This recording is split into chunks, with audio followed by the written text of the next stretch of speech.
ដោយឈឺចាប់នឹងការជិះជាន់ឈ្លានពានរបស់សៀម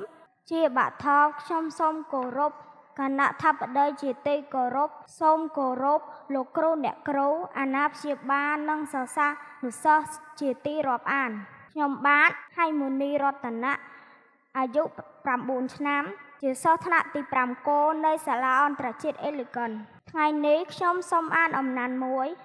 ដែលមានចំណងជើងថារឿងអ្នកតាឃ្លាំងមឿងសូមអង្គពិធីទាំងមូលចូលរួមសន្តាប់ដូចតទៅក្នុងរាជព្រះចន្ទរាជាគ្រិស្តសករាជ1502ប្រទេសខ្មែរស្ថិតនៅចំណុះប្រទេសសៀមពេលនោះស្ដេចសៀមបានបញ្ជូនបុត្រាមួយអង្គមកត្រួតត្រានគរខ្មែរដោយឈឺចាប់នឹងការជិះជាន់ឈ្លានពានរបស់សៀមព្រះចន្ទរាជាក៏សម្លាប់បុត្រានោះទៅព្រះចៅសៀមក្រោធយ៉ាងខ្លាំងក៏លើកទ័ពមកវាយក្រុងលង្វែកទ័ពសៀមបានគៀប្រជាជនខ្មែរជាច្រើនអ្នកទៅស្រុកសៀមក្នុងនោះមានអ្នកម្នាងប៉ែននិងមេដំរីឈ្មោះជំទាវប៉ាល់ប៉ៃផងដែរក្រោយមកអ្នកម្នាងប្រសូតបានបុត្រមួយអង្គមាននាមថាឧតេនរីឯមេដំរីក៏កាត់កូន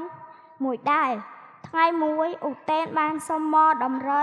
បោះរោងដំរីដើម្បីរៀនវិជ្ជាខាងមកដំរីស្ដេចសៀមឃើញឧតេនឧស្សាហ៍ក៏ប្រទានងារជាអ្នកត្រួតត្រាភ្នាក់ងារខាងដំរីពេលធំឡើងកូនមេដំរីប៉ាល់ប៉ៃបានធ្វើជាទីនាងព្រះចៅសៀមថ្ងៃមួយស្រាប់តែវាចុះប្រេងព្រិចមកស្លាប់ឧតេនតាមចាប់ដំរីនោះបានតាំងពីពេលនោះមកព្រះចៅសៀមបានប្រទានងារឧតេនថាជ័យអស្ចារ្យអាយុបាន16ឆ្នាំជ័យអស្ចារ្យបានប្រើឧបាយកលត្រឡប់មកសោយរាជស្រុកខ្មែរវិញលុះមកដល់ស្រុកបាត់ដំបងអ្នកស្រុកនិងសេនាចាស់ម្នាក់ឈ្មោះមឿងព្រមទាំងកូន4នាក់បានចូលមកថ្វាយខ្លួនជាសេនាស្ដេចសៀមដឹងក៏លើកទ័ពដេញតាមដោយពុំមានអាវុធបរិបូរណ៍សេនាមឿង